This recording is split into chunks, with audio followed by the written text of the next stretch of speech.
认真攻略，从不漏球啊！大家好，我是琉璃。暗黑4的憎恨之躯 DLC 和 S6赛季会在10月8日早上7点解锁。除了 DLC 内容之外，暴雪也在这个版本对游戏进行了较大的改动。琉璃这一视频呢，就是对第6赛季非 DLC 改动内容的情况说明。那么考虑到有的朋友可能短暂离开过庇护之地一段时间，对当前的游戏版本可能有些不理解。就比如说暗金装备在当前版本基本上是作为一个流派的核心存在的，我们刷门票 BOSS 呢，也就是为了我们自己流派的核心暗金或者是稀有暗金啊。但对 S0时期游玩的朋友来说，暗金装备除了卖钱之外，基本上用处是不大的。所以这一视频琉璃还会附带一些基础介绍，简单说明一下我们游戏中玩法在暴雪改动后带来的影响。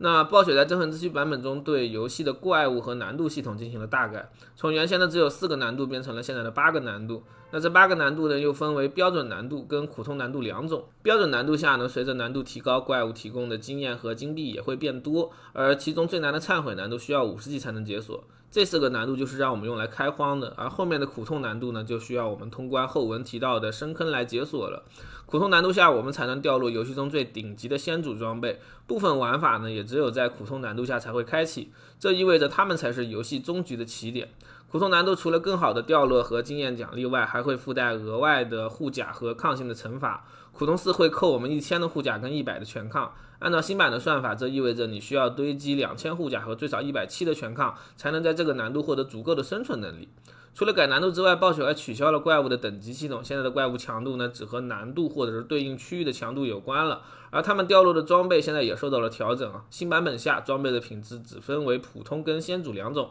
普通装备的装等上限为750，这也是你角色60级之后的掉落下限。他们呢，只能在铁匠处用强化材料精造8次，而先祖装备掉落就是800装等，可以在铁匠处精造强化12次了。传奇装备倒是不分普通跟先祖，都能在铁匠处进行2次回火获得附加属性。除了可以强化更多次数之外，先祖装备还一定拥有俗称太古词缀的强力属性，这种带有星号标记的属性呢，一定满肉，而且比正常词缀多了 50%。中后期我们主要追求的就是先祖装备了。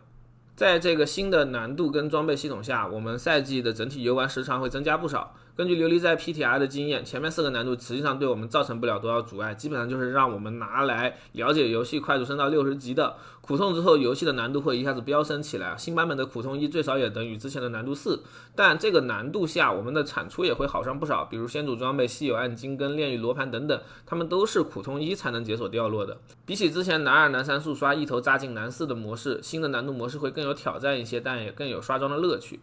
不过呢，想要在新版本快乐刷装练级的话，一个稳定的网络环境就很重要了。这里琉璃推荐你使用迅游加速器，它的加速稳定效果就跟丝袜一样丝滑。如果你之前没有用过这个加速器的话，可以在客户端的主页呢输入口令暗号漏球琉璃，白嫖到3天的加速时长。游戏目前已经开启了预下载，你可以直接用白嫖来的时长加速下载游戏。而除了加速游戏之外，迅游还内置了不少妙妙工具，比如这个内置的祭坛寻路功能就能帮助小号快速寻找祭坛以及查找各种事件的刷新区域。你还能用它一键在游戏内打开暗黑盒，免去切屏看攻略的烦恼，操作也更加方便轻松。言归正传，接下来是新版本等级系统的改动。暴雪在 DLC 的版本中对等级和巅峰进行了调整，现在我们的角色满级是60级了，60级之后再获得经验就会转成巅峰等级。对比之前的50级给技能，50级给巅峰，新的等级系统会给我们更多的技能点跟巅峰等数。如果你有购买 DLC 并且检索了整个呐喊图的声望奖励，那么你在60级会获得71点的技能点数，300巅峰的时候也会拥有328点的巅峰点数。需要注意的是，巅峰现在跟我们的等级是脱钩的，你在赛季模式下练了200巅峰，那么新建的小号只要60级基础等级练完，就只能直接吃到这200的巅峰点数，不需要你再花额外的时间去练巅峰了。那这个等级系统跟暗黑3是非常接近的，练级的难度当然也是非常接近。虽然没法做到30秒60级，但前期的等级还是很容易练的。如果在赛季模式下有各种经验加成的情况下，我们从0刷到100巅峰可能只要10小时不到，刷到200巅峰大约要20到30小时。这个时候呢，由于巅峰版改动的影响，你已经可以从新的巅峰系统中拿到 80% 左右的收益了。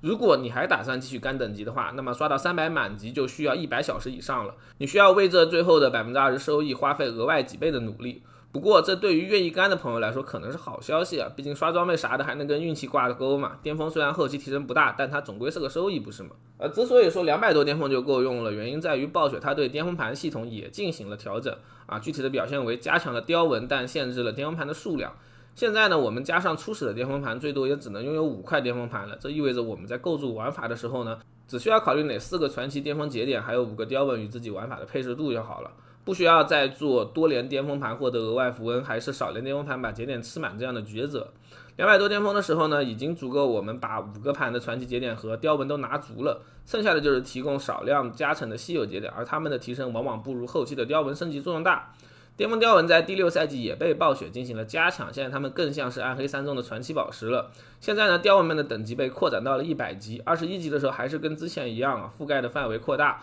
但45到46的时候还会额外再扩大一次，并且呢获得一个额外的传奇雕纹加成效果。比如法师的破坏雕纹在满级的时候，除了根据范围内的敏捷提供大量的爆伤，以及满足覆盖区域内的敏捷后的独立增伤之外，还能提供一个不小的独立爆伤的加成。雕纹现在的升级也跟恶魔地下城完全脱钩了，现在我们要升雕纹只能去深坑这是暴雪在第4赛季中加入游戏的玩法，跟暗黑3的大秘境类似，我们与索格伦中的方尖碑互动，消耗狂潮或者是地狱任务或者其他区域掉落的腐蚀碎片，就能开启深坑，进入一个随机的房间中战斗了。击杀这个房间中的怪物和精英，填满进度条，最终击败刷出来的 BOSS， 我们就能获得这个深坑的奖励。在第6赛季中这个深坑的奖励除了掉落的装备、经验和地狱古币之外呢，主要就是巅峰雕纹的等级了。完成深坑之后，我们可以获得一定次数的雕纹升级机会，你打的层数越高雕纹的升级效率也就越高。目前呢，深坑一共有150层，在 PTR 中只开放了100层，不过新版本前期只要你能效率刷个40-50层，就能满足自己雕纹的实用需求了，之后就是慢慢的小数值提升了。后期呢，你想要挑战自我的话，也可以进行深坑冲层希望暴雪尽快把深坑的排行榜整出来。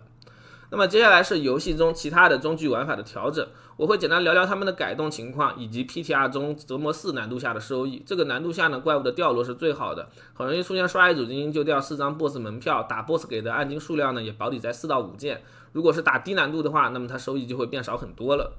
地狱狂潮在新版本的变化是不大的，依旧是我们前期开荒和获取装备的好地方。不过暴雪呢，极大的增加了高难度下狂潮区域精英和宝箱的门票掉率。PTR 中我差不多30分钟就能刷满开所有宝箱的余烬，箱子全开一趟就能收获10到15件先祖装备，以及2到300张用来打 BOSS 的门票。不过其中大部分都是打格里高列的钢铁就是了。如果你要去刷其他 BOSS 的门票，那么在不考虑 DLC 内容的情况下呢，最好的方式应该是刷噩梦地下城。虽然他们现在不能提供雕纹经验了，但其中的基因是可以随机掉落 BOSS 门票，以及呢铁匠处精造装备用的强化材料的。但因为噩梦地下城的环境不同，掉落的方差会非常大。我在 PTR 里无限粉末只刷好图的情况下，我刷20分钟就能得到200多张随机的门票，以及2到3000个强化装备用的材料。不过要是不看图，每张门票都刷的话，那么效率会下降到1/3甚至更低的情况。但总的来说这2个模式给我们打 BOSS 的门票在后期会比这个赛季要多几倍。而需要我们花费门票去打的 BOSS 们呢，依旧是新赛季最主要的暗金获取来源。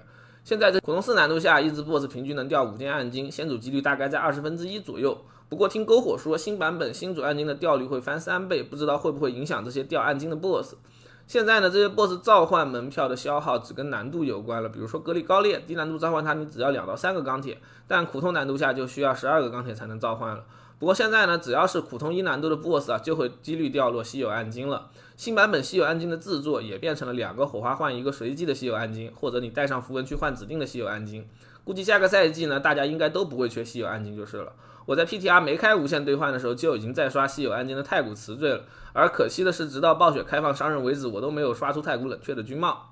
第6赛季中炼狱罗盘也依旧是存在的，这个在第5赛季中加入的玩法依旧可以让我们高效的获取先祖装备、经验和材料，但暴雪呢也对它进行了一些调整。开启它的罗盘现在无法通过秘术师制作了，而是只有在折磨难度下通过我们前面提到的狂潮宝箱、地狱任务或者是噩梦地下城掉落。在罗盘中，我们需要通过不停的战斗来获取以太，一定波数的战斗之后呢，我们击败最终的3个 BOSS 就能领取奖励了。而与第5赛季不同的是，现在这3个 BOSS 他们也有装备掉落了，而通关罗盘之后的宝箱也有所调整。现在一共只有3种宝箱可以开启了，其一是200以太开启的强力装备宝箱，一定会掉先主装备；其二是材料宝箱，开启会花费所有的剩余以太，并提供我们强化装备的材料啦、宝石碎片、草药啦、遗忘之魂等等日常的材料。其三就是金币宝箱了，开启它也会花费所有的以太，提供呢则是基于难度和以太数量的金币。暴雪相当于是相到了第5赛季的装备宝箱，但对其他的宝箱开启进行了优化。估计后面我们刷罗盘还是为了材料跟金币，因为它在刷装备方面是不如 DLC 的2个特供玩法的。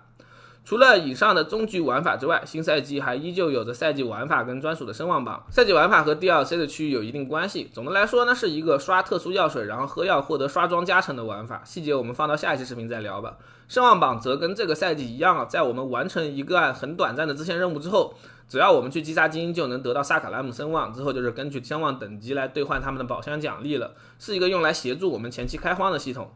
根据惯例声望榜的最后的宝箱可以开出一个电花，2个电花可以合成一个随机的稀有暗金，所以呢，你也可以为了电花不停的建小号去刷声望就是了。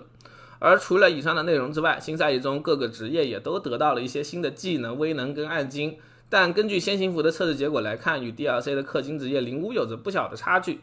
只能说强大的力量往往伴随着代价，但灵巫的代价呢，在这个赛季已经付过了。就以法师为例新版本在后期很可能还是得玩闪电矛，但被削弱之后的闪电矛与灵巫在后期可能有10到20倍的伤害差距。